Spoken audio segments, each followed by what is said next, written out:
Nizamabad municipal corporation ఎన్నికల సందర్భంగా ప్రజాపాలన ప్రగతి బాట కార్యక్రమాన్ని ఏర్పాటు చేసి సభాధ్యక్షత వహించిన మిత్రులు, మీ అభిమాన నాయకులు, స్థానిక శాసనసభ్యులు డాక్టర్ భూపతి రెడ్డి గారు, ఈ కార్యక్రమంలో నాతో పాటు ముఖ్య అతిథులుగా విచ్చేసిన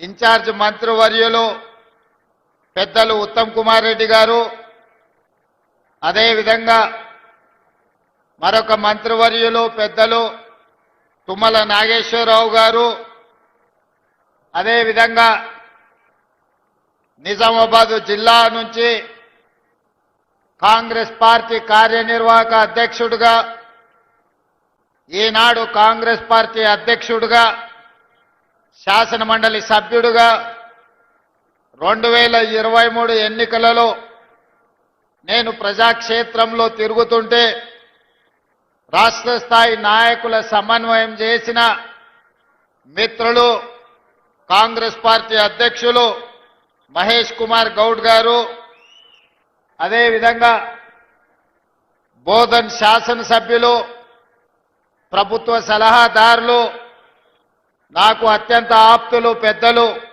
సుదర్శన్ రెడ్డి గారు, అదేవిధంగా తెలంగాణ ప్రభుత్వ సలహాదారులు మాజీ మంత్రివర్యులు మహమ్మద్ అలీ షబ్బీర్ గారు, అదేవిధంగా మరొక ప్రభుత్వ సలహాదారులు హర్కర వేణుగోపాలరావు గారు, శాసన మండలి సభ్యులు బల్మూరి వెంకట్ గారు, అదేవిధంగా నిజాయితీకి మారు పేరు, దాదాపుగా 4 దశాబ్దాలు ప్రజాక్షేత్రంలో ఉండి ప్రజలకు అందుబాటులో ఉండే నిజామాబాద్కే జిల్లాకే వన్నె తెచ్చిన పెద్దలు మండవ వెంకటేశ్వరరావు గారు, అదేవిధంగా రాష్ట్ర మహిళా కమిషన్ చైర్పర్సన్ నేరెళ్ల శారద గారు, మిత్రులు కార్పొరేషన్ చైర్మన్ మాజీ శాసనసభ్యులు మాజీ విప్ ఎరావత్ అనిల్ గారు, కార్పొరేషన్ చైర్పర్సన్ మిత్రులు మోహన్ రెడ్డి గారు, వేదిక మీద ఉన్న ఇతర ప్రముఖ నాయకులు, వివిధ గ్రామాల నుంచి నిజామాబాద్ రూరల్ శాసనసభ నియోజకవర్గం నుంచి ఇక్కడికి విచ్చేసిన వేలాది మంది కాంగ్రెస్ పార్టీ కార్యకర్తలకు, ముఖ్యంగా మా ఆడబిడ్డలకు ముందు వరుసలో ఉండి మా ఆడబిడ్డలు ఈరోజు ఇక్కడ అందరూ హాజరయ్యి, అదేవిధంగా కాంగ్రెస్ పార్టీ జిల్లా అధ్యక్షులు నాగేష్ రెడ్డి గారు అందరూ కలిసి ఇంత బ్రహ్మాండమైన కార్యక్రమాన్ని ఏర్పాటు చేసి ఈరోజు నిజామాబాద్ మున్సిపల్ కార్పొరేషనే కాదు 7 మున్సిపాలిటీలలో కాంగ్రెస్ పార్టీ జెండాను ఎగరవేయబోతున్నామని చెప్పినందుకు మీకు అందరికీ మనస్ఫూర్తిగా ధన్యవాదాలు, కృతజ్ఞతలు తెలియజేస్తున్న మిత్రులారా, ఇవాళ ఈ నిజామాబాద్ జిల్లాకు ఒక గొప్ప చరిత్ర ఉన్నది.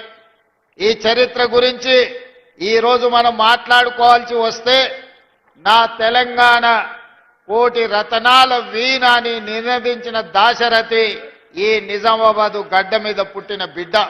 ఇక్కడి జైల్లో నుంచే ఆనాడు ఆ నినాదం అందించారు.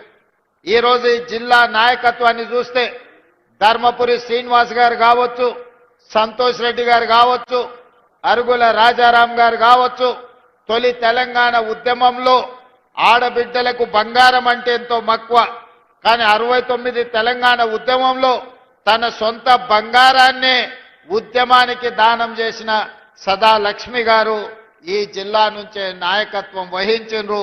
ఈ జిల్లా అభివృద్ధిలో భాగస్వాములైన పెద్దలు మండవ వెంకటేశ్వరరావు గారు ఈ ప్రాంత ప్రజలందరికీ సుపరిచితులు.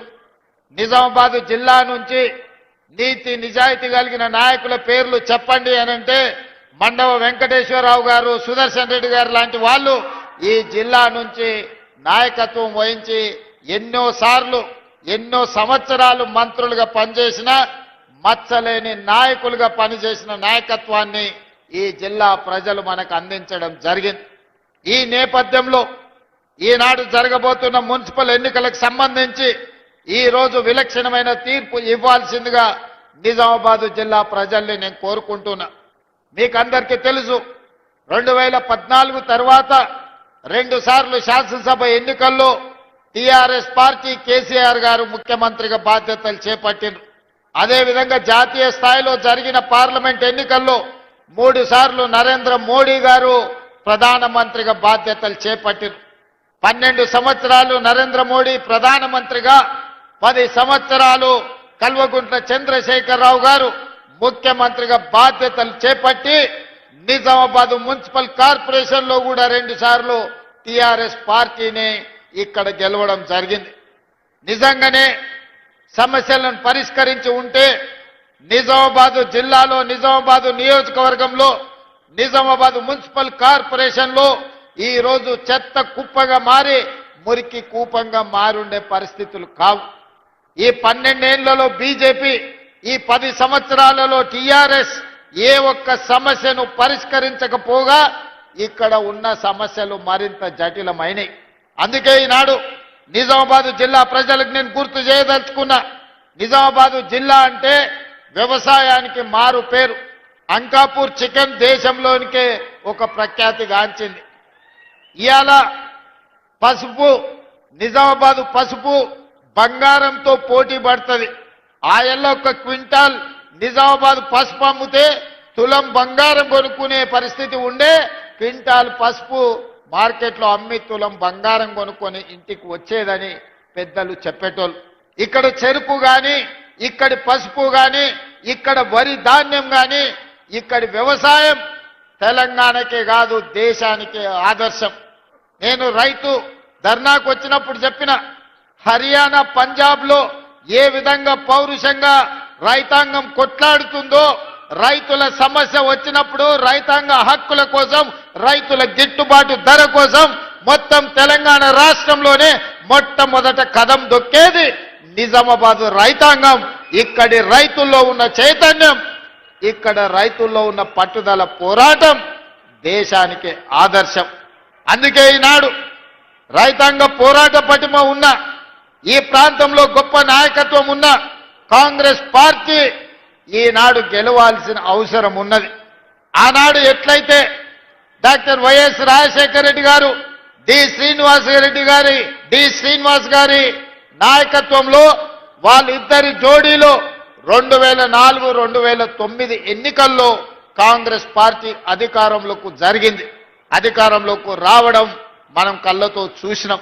అందుకే ఈనాడు ఖచ్చితంగా నేను ఈ వేదిక మీద నుంచి తెలంగాణ సమాజానికి మాట ఇవ్వదలుచుకున్నా.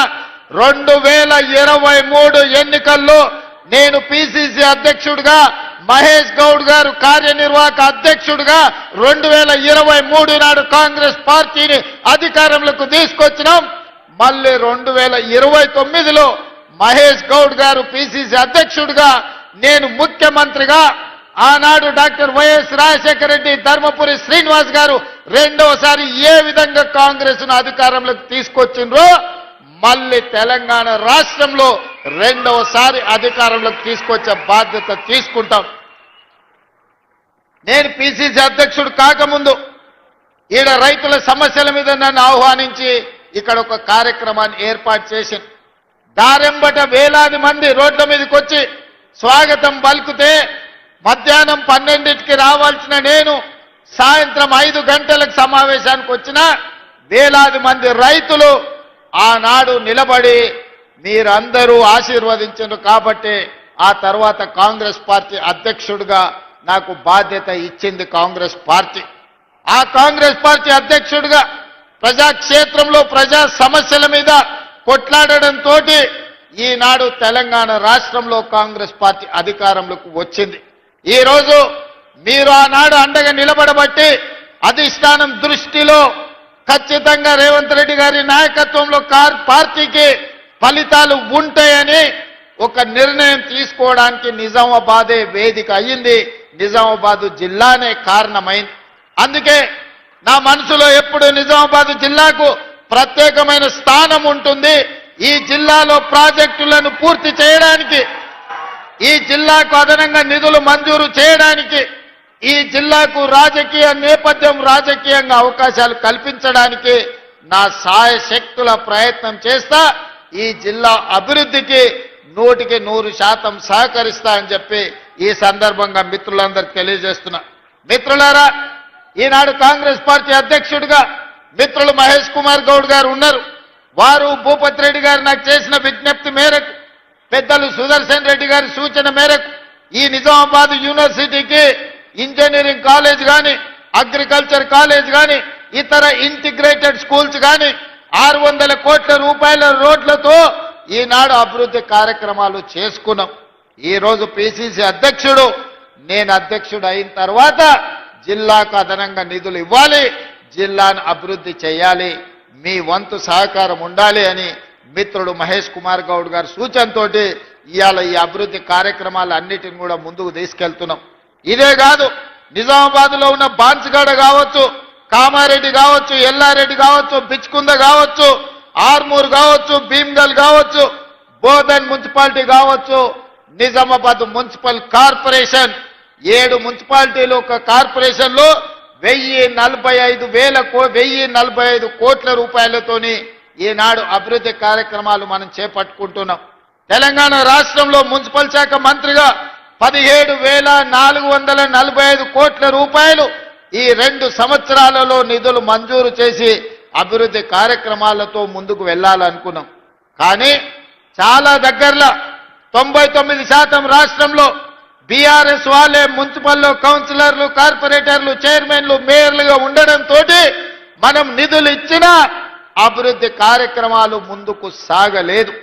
ఈరోజు మనం నిధులు మంజూరు చేసినా ఈ ప్రభుత్వానికి ఎక్కడ పేరు వస్తుందో, ముఖ్యమంత్రే కాదు మున్సిపల్ మంత్రి కూడా రేవంత్ రెడ్డి ఉన్నాడు, ఈ అభివృద్ధి జరిగితే కాంగ్రెస్ పార్టీకి మంచి పేరు వస్తుందని చెప్పి బీఆర్ఎస్ నాయకులు అభివృద్ధిని అడ్డుకున్నారు. ఇవాళ మీకు అందరికీ ఒక మంచి అవకాశం వచ్చింది. 10 ఏళ్ళు బీఆర్ఎస్కి ఇచ్చిండ్రు, 12 ఏళ్ళు బీజేపీకి ఇచ్చిండ్రు. ఈ ప్రాంతంలో 2 సార్లు ధర్మపురి అరవింద్ను పార్లమెంటు గెలిపించారు. ఇవాళ మళ్ళీ మోడీ మంత్రం చదువుతున్నాడు ధర్మపురి అరవింద్ గారు. నేను అడుగుతున్నా, అయ్యా గల్లీలో కౌన్సిలర్ కావాలంటే, గల్లీలో మోరీ తీయాలంటే మేము ఢిల్లీకి వెళ్ళి మోడీని అడగాలనా? ధర్మపురి అరవింద్ గారు మీరే పార్లమెంట్ సభ్యులు కదా, ఈ 7 ఏళ్లలో నువ్వు ఏమి తీసుకొచ్చినావో లెక్క చెప్పు. మిమ్మల్ని 2 సార్లు ఎంపీగా గెలిపిస్తే మోడీ గారి దగ్గర నీకు చాలా పరపతి ఉందంటావు కదా, మరి మోడీ గారి దగ్గర పరపతి ఉంటే ఎందుకు మీరు స్మార్ట్ సిటీ కింద నిజామాబాద్ను తీసుకురాలేకపోయినరు? 95 సంవత్సరాల మున్సిపాలిటీకి ఒక స్మార్ట్ సిటీగా మీరు మోడీ దగ్గర సాధించలేకపోయినరు, మీ పరపతి ఉపయోగపడలేదంటే మళ్ళీ కార్పొరేటర్లుగా బీజేపీ వాళ్ళని ఎందుకు గెలిపించాలి అని చెప్పి ఈరోజు ధర్మపురి అరవింద్ గారిని నేను అడుగుతున్నా. ఇవాళ మీరే ప్రభుత్వం, మీరే ప్రధానమంత్రి, మీరే పార్లమెంట్ సభ్యులు, మీ సోదరుడు బండి సంజయ్ కేంద్ర మంత్రి, మీ నాయకుడు కిషన్ రెడ్డి గారు కేంద్ర మంత్రి. ఎందుకు తెలంగాణకు నిధులు తీసుకురాలే? ఎందుకు నిజామాబాద్లో ఉండే ఎయిర్పోర్టు ఈ రోజు వరకు మంజూరు జరగలేదు? ఇవాళ హైదరాబాద్లో మెట్రో విస్తరణకు ₹1 తీసుకురాలేదు. మూసి ప్రక్షాళనకు మీ 10 పైసలు తీసుకురాలే. రీజనల్ రింగ్ రోడ్డు గురించి చర్చనే లేదు. ఇవాళ నిజామాబాద్ ఔటర్ రింగ్ రోడ్డు గురించి కేంద్రం నిధులు తెస్తా అంటే మేము ఎవరమైనా వద్దన్నమా? ఏమి తీసుకొచ్చిండ్రని, ఏమి ఇచ్చిండ్రని, ఏమి తెచ్చిండ్రని ఇవాళ మీరు ఓట్లు అడుగుతున్నారు, ఇవాళ ప్రజల దగ్గరకు వస్తున్నారని నేను అడగదలుచుకున్న ధర్మపురి అరవింద్ గారిని. ఇవాళ మీ వల్ల ఏమి ప్రయోజనం లేదు. 3 సార్లు మోడీ ప్రధానమంత్రి అయినా నిజామాబాద్ స్మార్ట్ సిటీ కాలేదు అని అంటే మీకు ఇచ్చే ఉద్దేశమే లేదు. నిజామాబాద్ ప్రజల ఓట్లు కావాలి కానీ నిజామాబాద్ అభివృద్ధికి నిధులు తెచ్చే ఉద్దేశమే మీకు లేదు.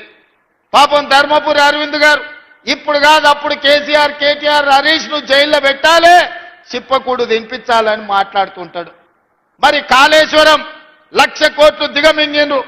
మోడీ గారు వచ్చినప్పుడు, అమిత్ షా గారు వచ్చినప్పుడు కాళేశ్వరం కేసీఆర్ గారు ఏటీఎంగా మార్చుకున్నాడు. మాకు అవకాశం ఇవ్వండి, 48 గంటల్లో సిబిఐకి ఇస్తే జైల్లో పెడతామని కిషన్ రెడ్డి గారు అన్నారు. మరి మీరు అడిగిండ్రు, శాసనసభలో చర్చ పెట్టి 6 నెలల కింద సిబిఐకి ఇచ్చినాం. మరి 48 గంటల్లోనే జైల్లో పెడతాన్న కిషన్ రెడ్డి యాడబోయి ఏ బొక్కలు దాచుకున్నాడని నేను అడుగుతున్నా. ఎందుకు కాళేశ్వరంలో 1,00,000 కోట్లు మింగిన కేసీఆర్ హరీష్ ను బీజేపీ వాళ్ళు మరి బొక్కలేయకుండా చెర్లపల్లి జైల్లో పెట్టి చిప్పకూడు పెట్టకుంటే ఎవరు కాపాడుతున్నారు? ఇవాళ కేటీఆర్ ను జైల్లో పెట్టాలని అరవింద్ గారు అంటున్నారు. అందుకే ఫార్ములా ఈ రేస్ కేసు కట్టి అరెస్టులు చేయమని కేంద్ర ప్రభుత్వానికి పంపిస్తే ఆ ఫైలు మోడీ గారి ఆఫీసులో మూలకు పడ్డది. మరి ధర్మపురి అరవింద్ గారికి బాధ్యత లేదా? ఎందుకు అరవింద్ గారు మాట్లాడతలేరు? ఈ వేదిక మీద నుంచి ధర్మపురి అరవింద్ గారిని నేను ప్రశ్నిస్తున్నా. మీ కిషన్ రెడ్డి గారు ఏ రకంగా కేసీఆర్ ని కాపాడుతున్నాడో మీకు కనిపిస్తలేదా? మీరు వెళ్ళి నరేంద్ర మోడీ గారితో మాట్లాడి 1,00,000 కోట్లు పెట్టి కట్టిన కాళేశ్వరం 3 ఏళ్లలోనే కూలేశ్వరం అయిపోయింది. ఇవాళ కూలిపోయింది. 1,00,000 కోట్లు గోదావరి పాలైనాయి. మీరు ఎందుకు ఆ కేసును ముందు